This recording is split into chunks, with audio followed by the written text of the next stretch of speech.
مولاي صل وسلم دائما أبدا على حبيبك خير الخلق كلهم. مولاي صل وسلم دائما أبدا على حبيبك خير. میرے پیارے اسلام بھائیوں اور بہنوں، السلام علیکم ورحمۃ اللہ تعالی وبرکاتہ۔ عقیقہ کے فضائل و مسائل آج آپ حضرات کو سماعت کرنے ہیں۔ میرے پیارے آقا صلی اللہ علیہ وسلم کے پیارے دیوانوں، اللہ تعالیٰ نے ہمیں بے شمار نعمتوں سے نوازا ہے۔ ہمارے پیٹ میں داخل ہونے والا ہر لقمہ اللہ کی نعمت ہے۔ ہمارے بدن میں دوڑنے والے خون کا ہر قطرہ اللہ تعالیٰ کی عطا کردہ نعمت ہے۔ ہمارے ماں باپ، بھائی بہن، بیٹیاں تمام اللہ کی نعمتیں ہیں، اور ہمارا فرض بنتا ہے کہ ہم اللہ کی دی ہوئی ہر نعمت کی قدر کریں، نیز ہر نعمت پر اس کا شکریہ ادا کریں۔ ہمارے اسلاف کرام نے شکر کے کئی طریقے بیان کیے ہیں، جیسا کہ تفسیر البیان میں مذکور ہے کہ شکر کی 3 قسم ہے۔ نمبر 1 قلب سے، وہ یہ ہے کہ بندہ دل سے مانے کی نعمتیں صرف اسی سے عطا ہوئی ہے، نہ کہ کسی اور سے۔ نمبر 2 زبان سے، یہ کہ منعم نعمت عطا کرنے والے کی تعریف اور مدح و ثنا کی جائے۔ نمبر 3 اعضاء سے، یہ کہ منعم کے آگے عجز و نیاز سے پیش آئے۔ عقیقہ کرنا بھی اللہ تعالیٰ کی عطا کردہ نعمت یعنی اولاد پر شکر ادا کرنے کی قسم ثالث میں داخل ہے۔ عقیقہ کیا ہے؟ بچہ پیدا ہونے کے شکریہ میں جو جانور ذبح کیا جاتا ہے اس کو عقیقہ کہتے ہیں۔ احناف کے نزدیک عقیقہ مباح اور مستحب ہے۔ عقیقہ کب ہو؟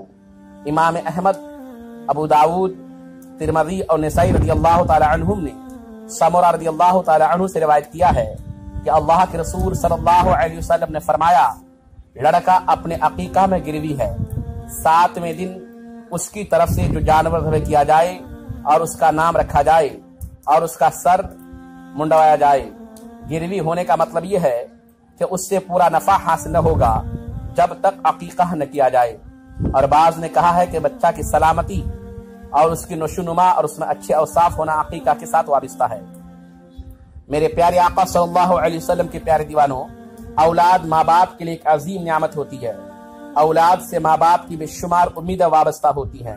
والدین کے بڑھاپے میں ان کی اولاد ان کے لیے سہارا ہوتی ہے، لیکن اگر کوئی شخص صاحب استطاعت ہونے کے باوجود عقیقہ نہ کرے تو نبی کریم صلی اللہ علیہ وسلم کے فرمان کے مطابق وہ شخص مکمل طور پر فائدہ نہیں اٹھا سکے گا۔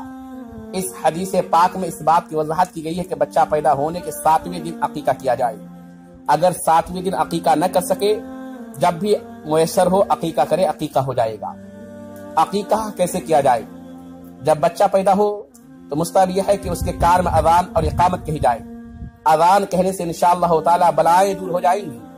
بہتر یہ ہے کہ داہنے کان میں 4 مرتبہ اذان اور بائیں کان میں 3 مرتبہ اقامت کہی جائے۔ بعض جگہوں پر یہ رواج ہے کہ لڑکا پیدا ہوتا ہے تو اذان کہی جاتی ہے اور لڑکی پیدا ہوتی ہے تو نہیں کہتے، یہ غلط ہے۔ بلکہ لڑکی پیدا ہو جب بھی اذان میں اقامت کہی جائے اور بالوں کو وزن کر کے اتنی چاندی یا سونا صدقہ کیا جائے۔ اور اگر لڑکا ہو تو پیدائش کے 7ویں دن 2 بکرے ذبح کیے جائیں، اور لڑکی ہو تو 1 بکرا ذبح کیا جائے۔ عقیقہ کے حوالے سے بھی چند احادیث موجود ہیں، جن میں سے ہم چند احادیث کا ذکر کر رہے ہیں تاکہ ان کو سن کر سامعین ایک عظیم سنت یعنی عقیقہ کے فضل برکات سے آگاہ ہوں۔ حضرت امام بخاری رضی اللہ تعالی عنہ نے سلمان بن عامر رضی اللہ تعالی عنہ سے روایت کی ہے، کہتے ہیں کہ میں نے اللہ کے رسول صلی اللہ علیہ وسلم کو فرماتے سنا کہ لڑکے کے ساتھ عقیقہ ہے، اس کے ساتھ خون بہاؤ یعنی جانور ذبح کرو، اور اس سے اذیت دور کرو یعنی اس کا سر منڈوا دو۔ ابو داود، ترمذی اور نسائی نے روایت کیا ہے، ام قرظ رضی اللہ تعالی عنہ سے روایت ہے کہ میں نے نبی کریم صلی اللہ علیہ وسلم کو فرماتے سنا کہ لڑکا کی طرف سے 2 بکریاں اور لڑکی کی طرف سے 1، اس میں حرج نہیں کہ نر ہو یا مادہ۔ میرے پیارے اسلام بھائیوں، مذکورہ بالا پہلی حدیث میں اس بات کی وضاحت ہے کہ پیدا ہونے والے بچے کے لیے جانور کو ذبح کیا جائے گا، اور دوسری حدیث میں اس بات کو واضح فرمایا ہے کہ لڑکے کی طرف سے 2 بکریاں اور لڑکی کی طرف سے 1 بکری کو ذبح کیا جائے۔ نیز اس بات کی وضاحت ہے خواہ بکرا ذبح کیا جائے یا بکری، دونوں جائز ہے، مگر لڑکے کے لیے 2 ہوں اور لڑکی کے لیے 1۔ لیکن اگر کسی نے لڑکے کے لیے ایک بکرے یا مینڈھے کو ذبح کیا تو وہ بھی کافی ہے، جیسا کہ ابو داؤد میں حضرت عبداللہ ابن عباس رضی اللہ تعالی عنہما سے روایت ہے کہ اللہ کے رسول صلی اللہ علیہ وسلم نے حضرت امام حسن اور حضرت امام حسین رضی اللہ تعالی عنہما کی طرف سے ایک ایک مینڈھے کا عقیقہ کیا، لیکن 2 بکروں یا مینڈھوں کو ذبح کرنا بہتر ہے، جیسا کہ نسائی کی روایت میں ہے کہ حضور صلی اللہ علیہ وسلم نے 2 مینڈھے ذبح کیے۔ حضور نے عقیقہ فرمایا۔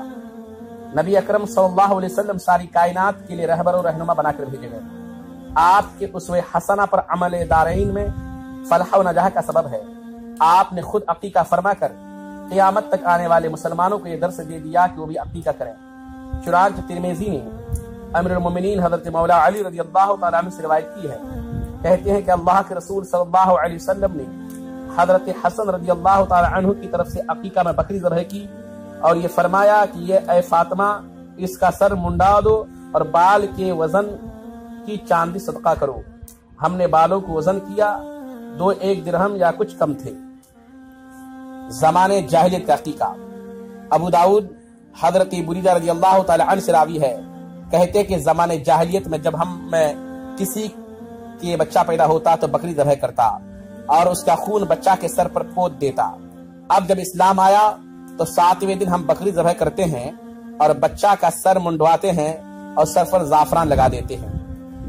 اسلام ایک ایسا پاکیزہ مذہب ہے جس نے دنیا میں جلوہ گر ہوتی ہی سارے باطل رسموں کو ختم کر کے اپنا پاکیزہ قانون طا فرمایا۔ اسی طرح زمانے جاہلیت میں جو رسم تھی کہ بکرے کے خون کو بچے کے سر کے اوپر پوت دیا جاتا تھا، بانی اسلام صلی اللہ علیہ وسلم نے اس کا بھی خاتمہ فرما دیا اور اس کی جگہ پر زعفران لگانے کا حکم فرما دیا۔ اسی طرح بعض جگہوں پر بچوں کی پیدائش کے موقع پر چھٹی منائی جاتی ہے اور اس میں طرح طرح کے خرافات ہوتے ہیں، حتیٰ کہ بعض جگہوں پر باقاعدہ ناچ گانے کا اہتمام ہوتا ہے، سینکڑوں لوگوں کی پارٹی اور رقص و سرور کی محفل قائم کی جاتی ہے، اور نبی کریم صلی اللہ علیہ وسلم کی عظیم سنت یعنی عقیقہ کو چھوڑ دیا جاتا ہے، جبکہ اسلام کے نقطہ نظر سے بچے کی پیدائش کے 7ویں دن 2 بکرے اور بچی کے پیدائش کے 7ویں دن 1 بکرا ذبح کیا جائے۔ اس کو اپنے عزیز و اقارب، اپنے دوست احباب میں تقسیم کیا جائے۔ اس مبارک اور مسعود گھڑی میں فقیروں کو بھی اس گوشت کا ایک حصہ دے دیا جائے۔ عقیقہ کے متعلق مسائل۔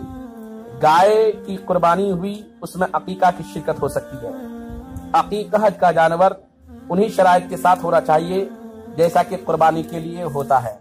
اس کا گوشت فقراء، عزیز اور دوست احباب کو کچا تقسیم کر دیا جائے یا پکا کر دیا جائے یا ان کو بطور ضیافت اور دعوت کھلایا جائے، یہ سب صورت جائز ہے۔